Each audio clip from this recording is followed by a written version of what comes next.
Irmãos, muito boa noite. Gostaria de saudá-los em nome do Senhor Jesus e convidá-los, recebê-los para a mensagem nessa noite. Abra sua Bíblia comigo em Romanos capítulo 3.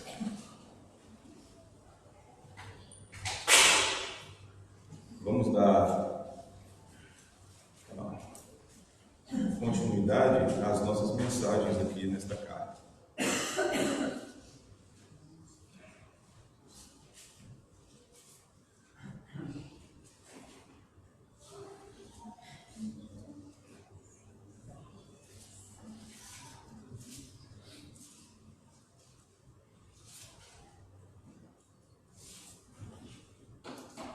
Nós vamos ler, irmãos, para a mensagem,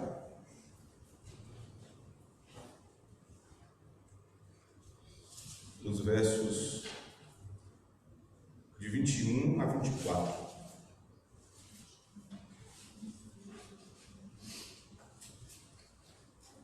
Então, Romanos capítulo 3, de 21 a 24.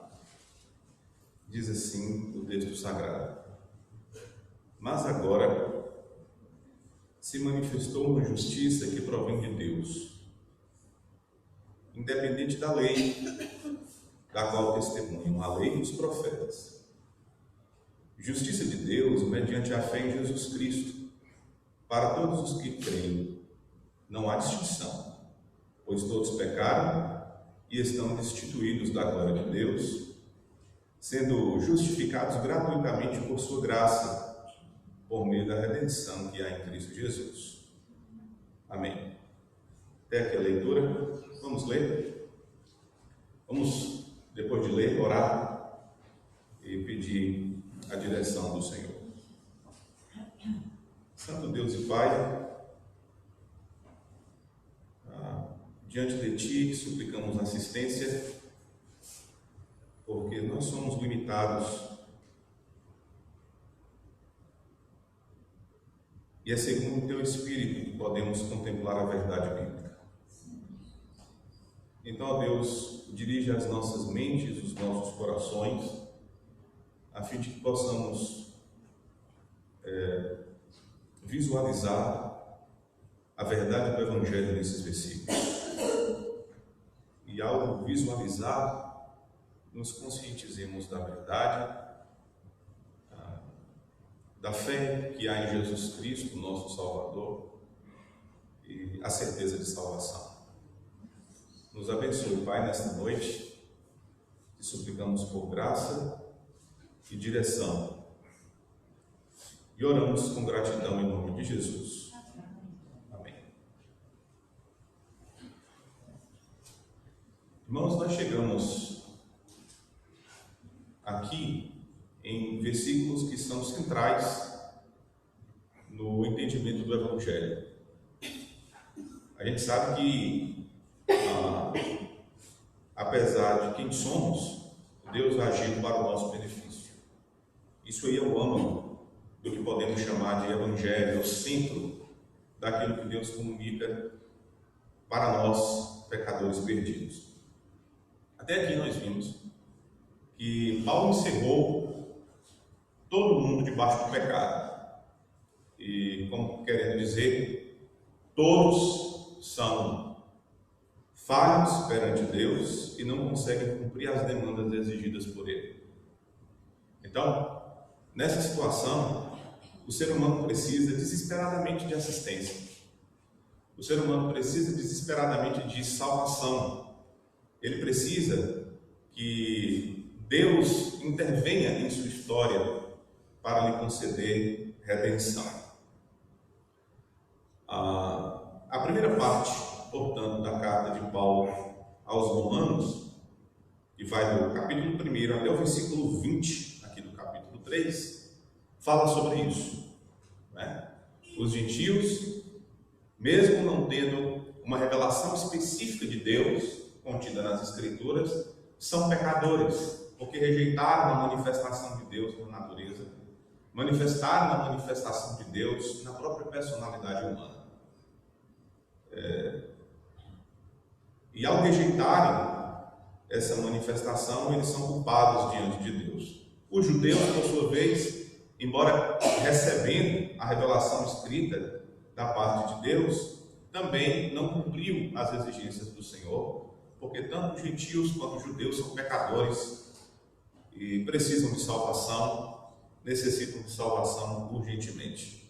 Essa é a situação da humanidade. Ela está fadada ao seu próprio pecado, ao seu próprio erro, e desesperadamente precisa de assistência, precisa de salvação.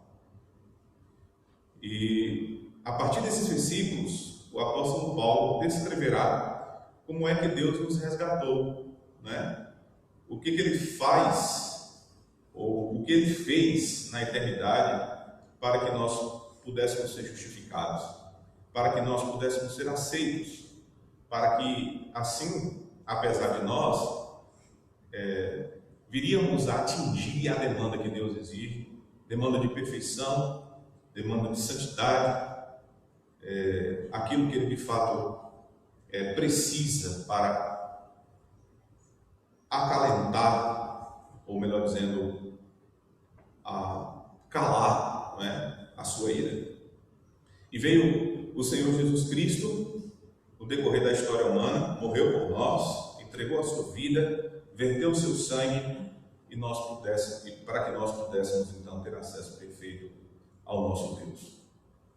Eu quero ver com vocês nessa noite, a partir desses versículos aqui, o que Deus fez para que nós fôssemos aceitos, né? E qual a maneira do ser humano ser aceito por Deus. Essa é uma das perguntas, ou essa é a pergunta que muitos homens têm feito ao longo da história, né? O que eu preciso fazer, ou o que é necessário perceber para que então, mediante a minha atitude, possa ser aprovado por Deus, possa ser aceito por Ele. Olha, irmãos, eu gostaria de introduzir essa mensagem dizendo o seguinte: apesar de haver inúmeras religiões no mundo, nós entendemos que há somente duas. Porque se você for observar, todas as religiões do mundo, elas vão exigir alguma coisa do homem para que ele seja aceito por sua divindade. Ou seja, o homem precisa fazer alguma coisa, ou ele precisa deixar de fazer alguma coisa para que a sua divindade o aceite. Mas a fé cristã diz exatamente o contrário. Deus fez alguma coisa para a nossa salvação, porque nós, por nós mesmos, não conseguimos cumprir a demanda que Ele exige. Né? Então, nesse sentido, apesar de inúmeras religiões no mundo, só existem duas, na verdade. Existe a religião mundana, em que o homem sempre quer fazer alguma coisa para a sua salvação, e existe a religião divina, que o Deus Todo-Poderoso desce dos céus para nos resgatar, nós numa situação de pecadores, de pecado na presença dele, né? Somente pela intervenção dele na nossa história é que podemos ser salvos. Agora, existe talvez uma razão para que todas essas religiões busquem fazer alguma coisa para o seu Deus. É aquele tipo de coisa, irmãos, que faz parte da nossa própria natureza. Nós nos sentimos confortáveis fazendo alguma coisa para alguém e não tão confortáveis quando uma pessoa faz alguma coisa em nosso benefício, né? Nós queremos sempre, de alguma forma, satisfazer as pessoas e não dever nada a ninguém. Faz parte da estrutura do ser humano. Isso fala de quem somos, né? Por exemplo, quando alguém nos fornece algum benefício, a gente fica sem graça de aceitar, porque a gente não quer dever favor a ninguém, né? A gente quer fazer por merecer, digamos assim. Essa é a realidade da estrutura do ser humano, humano, faz parte da sua personalidade. E isso, obviamente, aplica-se também ao seu relacionamento com Deus. Nós temos a tendência de tentar fazer alguma coisa para que Deus nos aceite.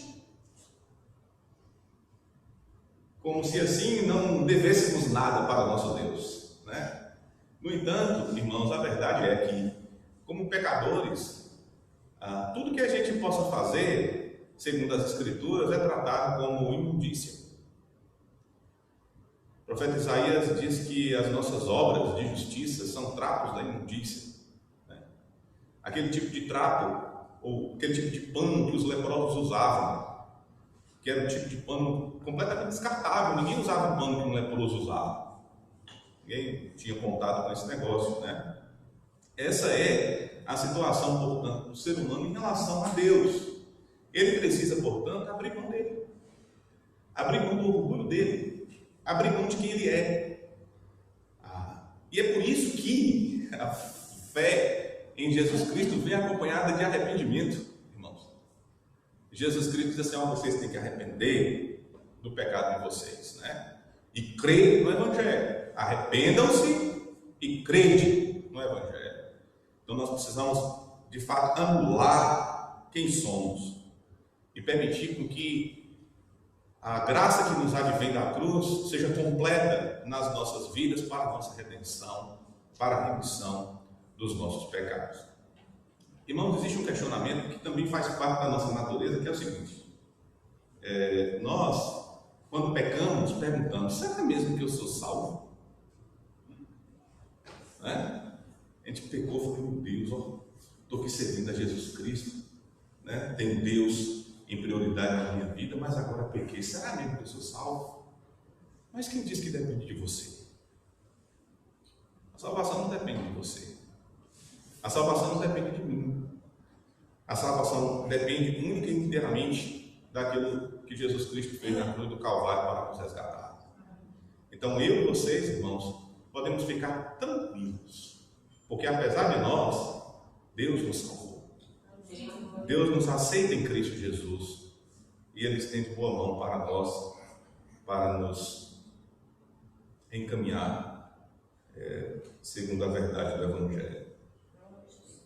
Vamos analisar esses versículos depois dessa introdução e chegarmos a alguma conclusão sobre essas verdades. O apóstolo Paulo, ele vai falar aqui nessa passagem sobre a justiça de Deus, aquele tipo de justiça que é agradável aos seus olhos, mediante a qual ele nos aceita, ele nos recebe na sua presença. Ele diz aí assim, irmãos, olha: mas agora se manifestou uma justiça que provém de Deus, independente da lei, da qual testemunham a lei e os profetas. Uma justiça que provém de Deus, que vem de Deus. Essa ideia de uma justiça que provém de Deus frisa a iniciativa salvadora que Deus tomou a fim de conceder aos pecadores a condição de justos aos seus olhos. Quando a gente fala da questão de justiça, nós sempre entendemos que lá nos céus existe um Deus que é justo, que Ele não compactou com o mal, que Ele não compactou com a perversão e com o pecado, né? E aí a gente fica perguntando assim: se Deus é justo, Ele precisa naturalmente cumprir a sua justiça. Ele precisa naturalmente, irmãos, estabelecer juízo sobre o pecado. Mas também, quando nós pensamos nessa justiça que provém de Deus, nós não lembramos daquilo que Deus fez para que nós pudéssemos ser resgatados. Deus não poderia simplesmente, irmãos, sem ter base alguma, estender perdão para cada um de nós e nos justificar nesse sentido, né? Porque isso pareceria-nos aos nossos próprios olhos injustiça. Foi então que Deus enviou Jesus para que Ele recebesse sobre si a condenação que nos era devida, para que Ele recebesse sobre si a punição dos nossos pecados, não é? Por isso que as Escrituras nos dizem que quando Jesus estava sendo crucificado, Deus fez com que o pecado de cada um de nós caísse sobre ele, né? Viesse sobre a sua vida. Para de funcionar o microfone, não foi?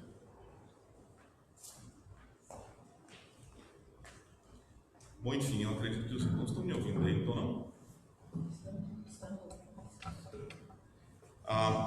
Então, uma justiça de Deus tem a ver com essas questões.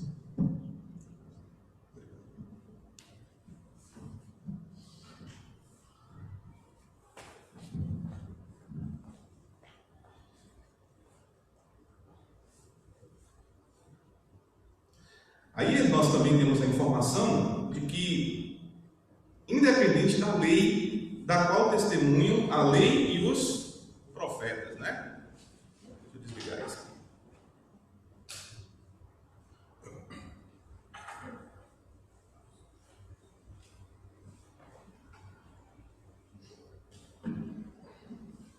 Por que Paulo fala isso? Por que ele diz assim, independente da lei, da qual testemunham a lei e os profetas? É porque, irmãos, basicamente, não depende de nós, independente do cumprimento da lei. Leia aí, dentro do contexto, é o que o apóstolo Paulo descreveu para nós a partir do versículo 19, né? Ele diz assim: sabemos que tudo que a lei diz, o diz àqueles que estão debaixo dela. Então, àqueles que estão dispostos a obedecê-la, né? Para que toda boca se cale e todo mundo esteja sob o juízo de Deus. Então, não é pela lei que Deus promove justiça, porque a lei ela não foi dada para isso, ela foi dada para que a nossa boca se calasse.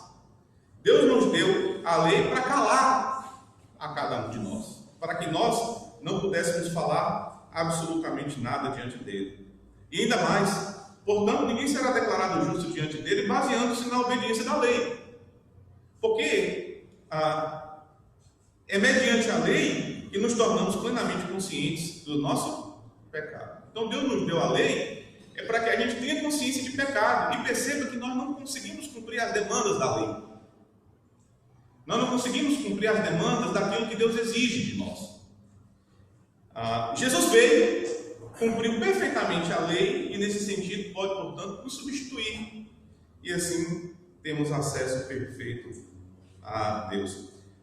É sempre bom lembrar, irmãos, que tudo isso caminha para a verdade que nos adverte sobre que nada somos, né? Que somos pó, que somos pecadores, que somos falhos, perversos e que necessitamos urgentemente da participação de Deus nas nossas vidas.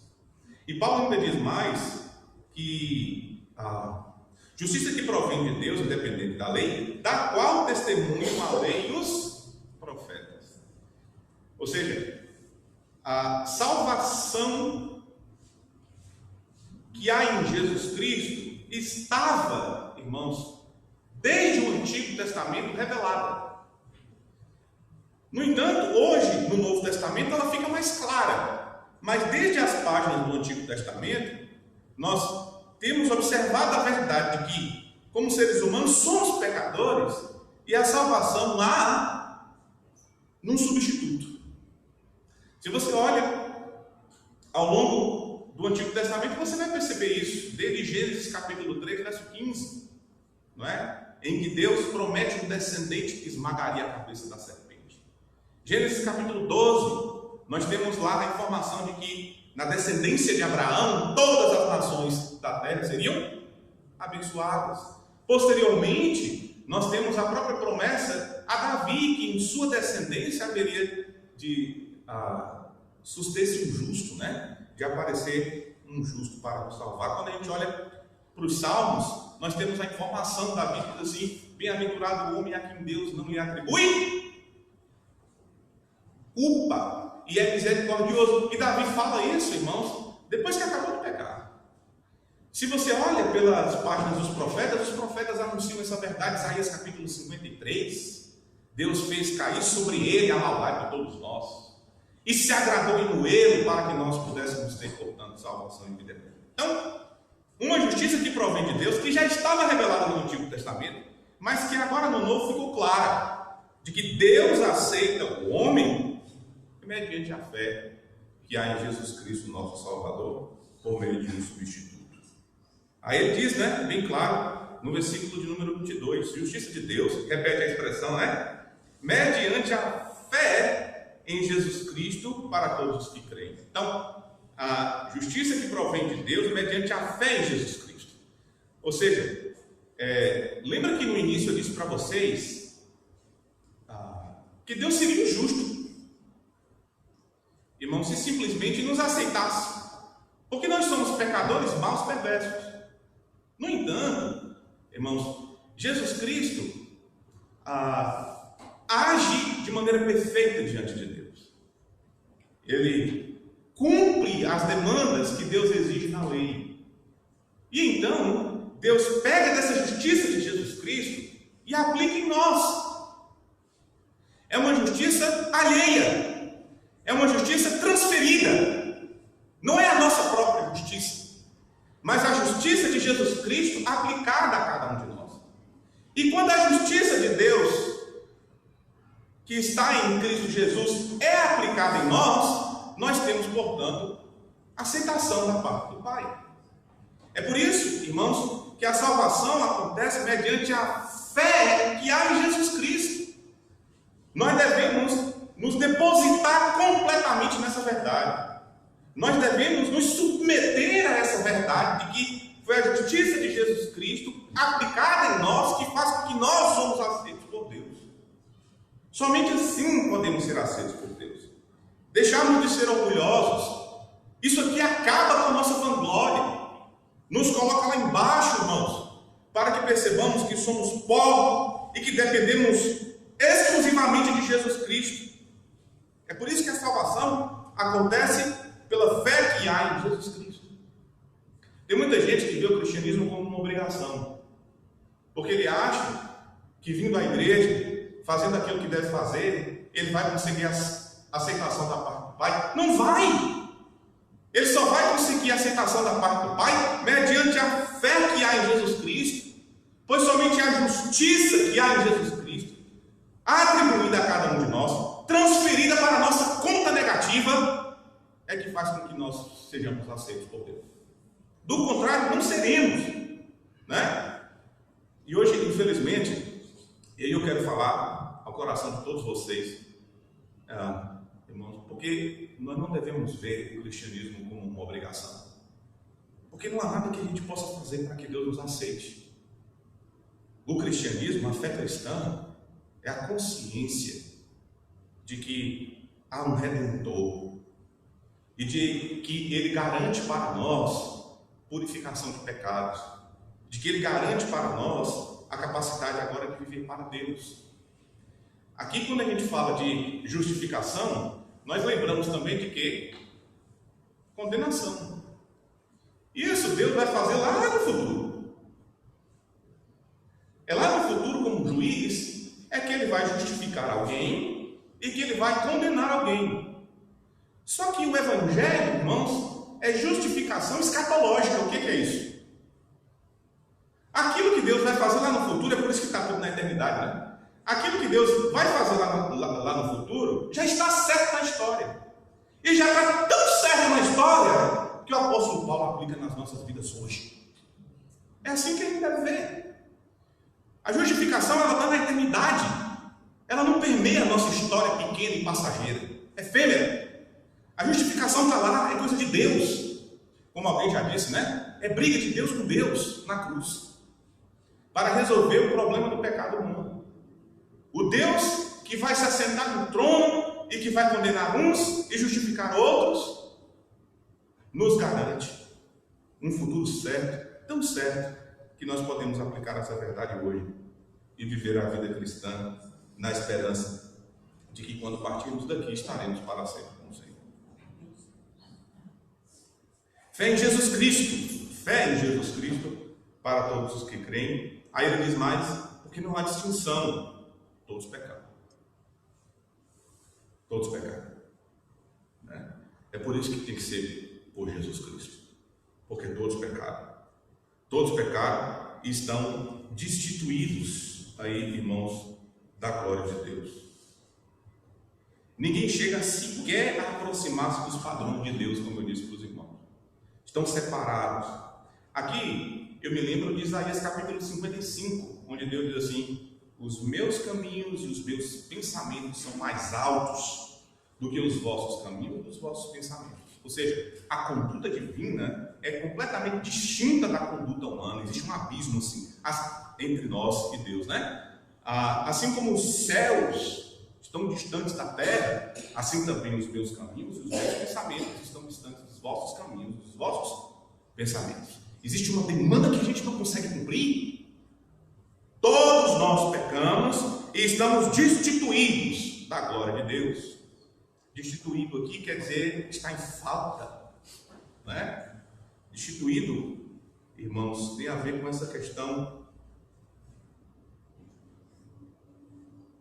de que por nós mesmos não conseguimos a aprovação de Deus, porque todos pecamos, todos nós pecamos e estamos destituídos de Deus. É como se houvesse um grande abismo, né, entre nós e Deus. Mas do outro lado do abismo do nosso pecado, Deus envia Jesus Cristo como ponte, né, suprindo essa demanda, para que nós pudéssemos, portanto, ter acesso perfeito ao nosso Deus. Tem um comentarista,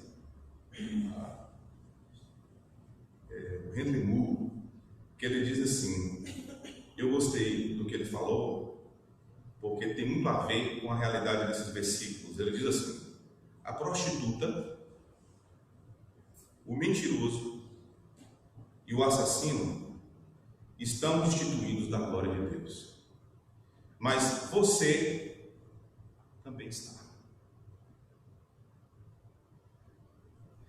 Pode ser que a prostituta, o mentiroso e o assassino estejam no fundo de uma mina e você no cume da montanha. No entanto, tem tanta capacidade quanto eles de encostar nas estrelas. O mais perverso dos pecadores pode estar lá no fundo de uma mina, e nós, no topo da maior montanha que existe na face da terra, anos, nunca vamos nos encostar nas estrelas. É a ideia, né? Porque a demanda de Deus é elevadíssima.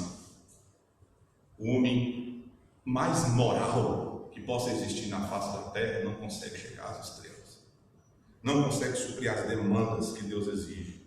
Todos pecaram e estão destituídos da glória de Deus. Eu estou falando nesses termos, irmãos, para que vocês confortem, consolem o coração de vocês em Cristo.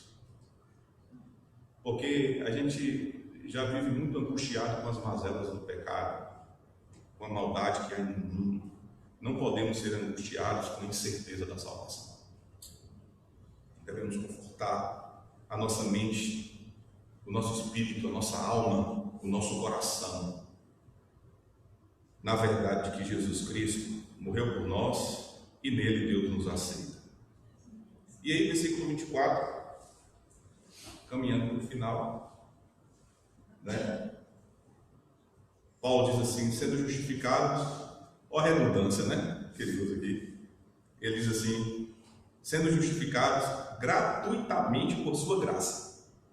Então, para deixar bem claro, né, não depende de nós, é grátis. E Deus faz, como eu disse para os irmãos, ele não pode ser injusto, né? Como é que ele faz isso então? Como é que ele nos confere gratuitamente a salvação? Ele diz: por meio da redenção que há em Cristo Jesus. O que é redenção? A redenção é o resgate de algo mediante um preço.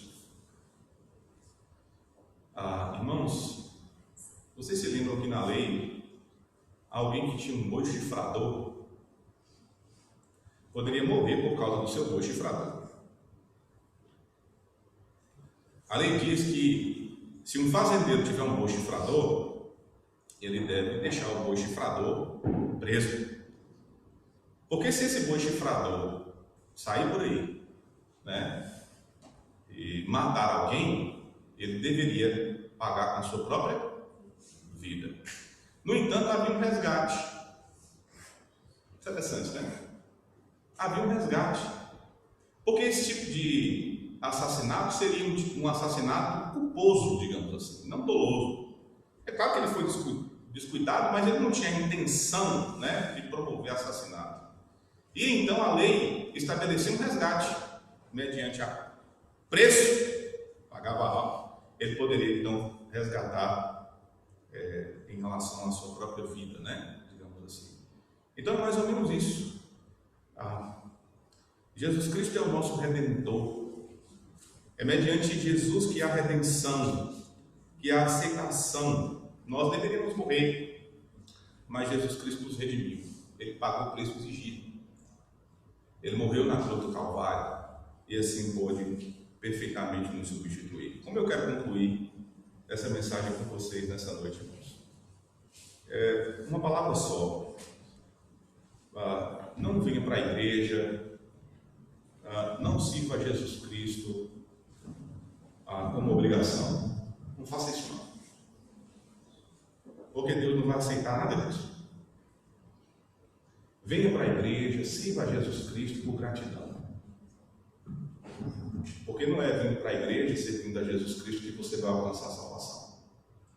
Mas depois de justo, depois de perfeitamente aceito por Deus, você cumpre essas coisas, né, como prova de que foi salvo, de que foi resgatado e de que foi aceito por Deus. Lembre-se sempre, não é por você que Deus te aceita, mas a justiça de Cristo